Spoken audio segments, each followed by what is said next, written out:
antibacterial dishwashing liquid at Knorr Cubes.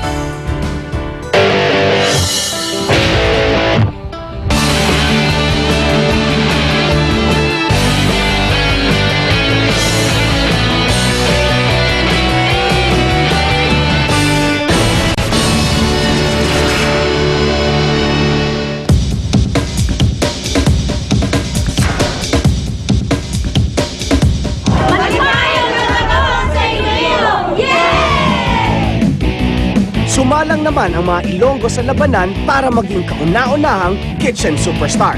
Ako ang unang kitchen superstar! Mapapakaon kaya ang mga judges sa kanilang mga niluto? Sarap. I don't like the sauce. Kilalanin natin si Mommy at ang kanyang kalabasa pasta. Sa ngayon, we try to experiment gamit ang kalabasa. Is it the same yung parang kalabasa ketchup? Parang ganon? Ako una-una gumawa ng mango ketchup. Actually, that's popular. Ang innovative nyo naman, swak ka sa kitchen superstar. Congratulations! Front row kayo po ang pumasa for the next level. First time ko nandito sa Iloilo. Maliban sa kailang putahe, may baon ding sari-saring talent ang aming mga aplikante.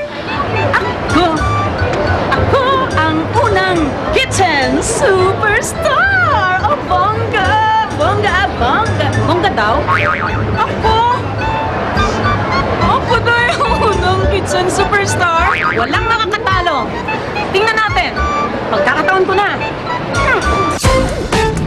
Ang wedding singer na si Judiel, maharana kaya niya ang mga hurado?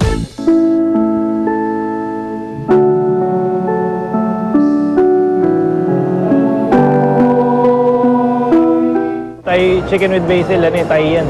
Thai. Nag-ibento din ako ng luto na talaga yung ibang mga ingredients dito din galing sa Iloilo. Sa India mo nakuha tong recipe na to?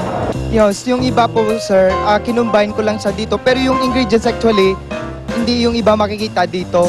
Congratulations!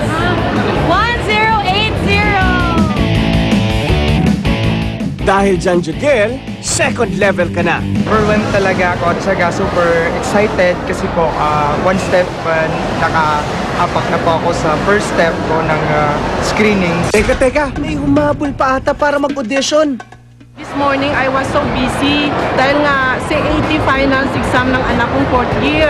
After na na-prepare ko yung mga kailangan niya, nag-abol pa rin ako dito kasi I really want to join. Because this will be my last chance kasi 50 years old na ako eh. Di ba? Napakasarap po ng chicken. Yung pong lasa na iwan sa dila. Sarap nga, thank you. Medyo sumudon siya but I can taste the basil.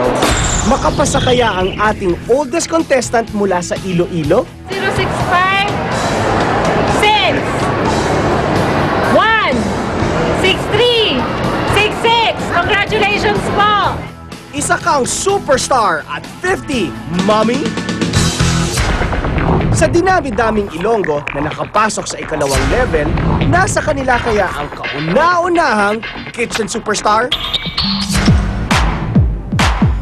Last leg na ng auditions, kaya naman tinungo na namin ang pinakamalaking syudad sa Mindanao, ang tinaguriang Land of Promise at Home of World-Famous Durian, ang Davao.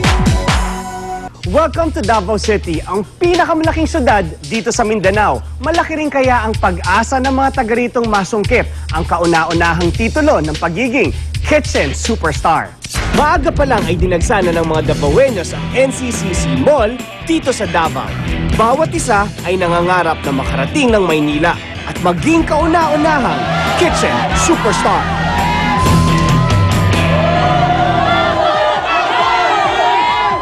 Binaha kami ng mga magagaling magluto.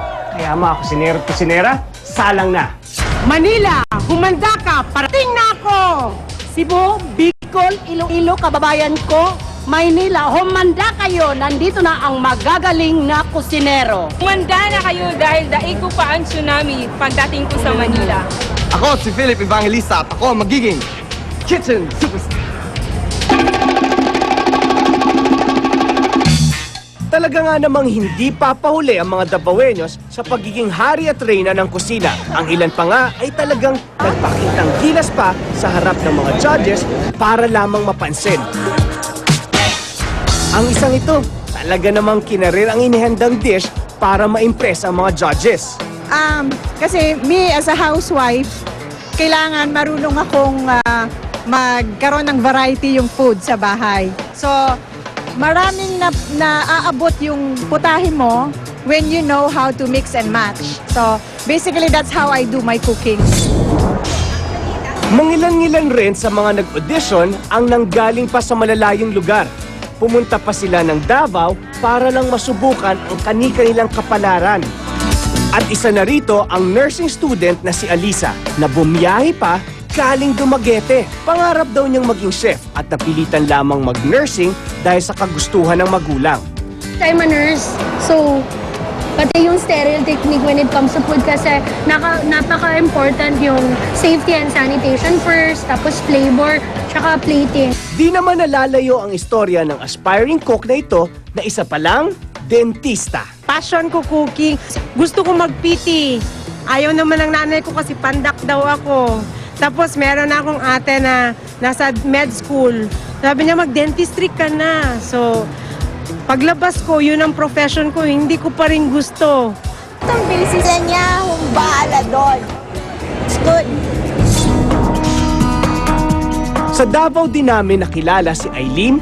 Si Aileen ay isang dating balerina. Na-aksidente daw siya noong siya'y 3 taong gulang.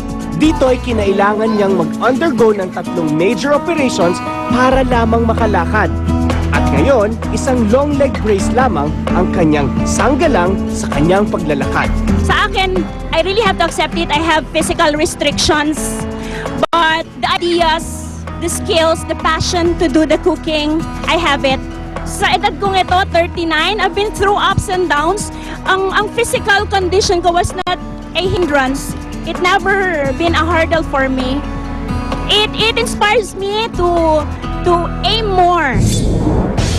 Samantala, isang former reality show finalist naman ang tubong Jensan na si Philip. I actually got into the top 10. Tapos months later, pinatawag nila ako sa Bacolod. Nasa dugo na daw nila ang pagiging isang magaling na kusinero. Ang tanong, namana niya kaya ito?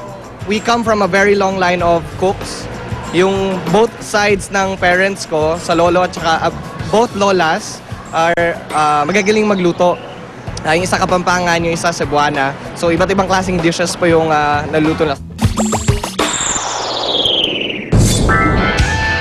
Pagkatapos na isa-isang maisalang ang mga Davaoeños na naghahangad na maging susunod na kitchen superstar, 67 lamang ang nakapasa para sa second round of auditions.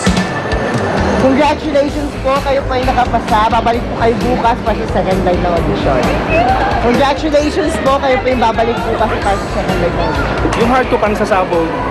Magse-celebrate kami. Alam nyo, ang sarap. Kasi sa bahay, ako ang reyna ng kusina.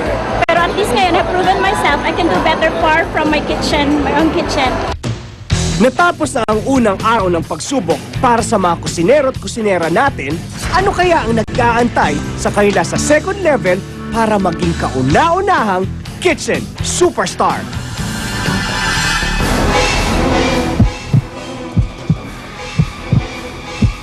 Ngayon lang ako nakakita ng pink na singkamas. Handa na kaya silang harapin ang mas mahirap na hamong nag-aantay sa kanila?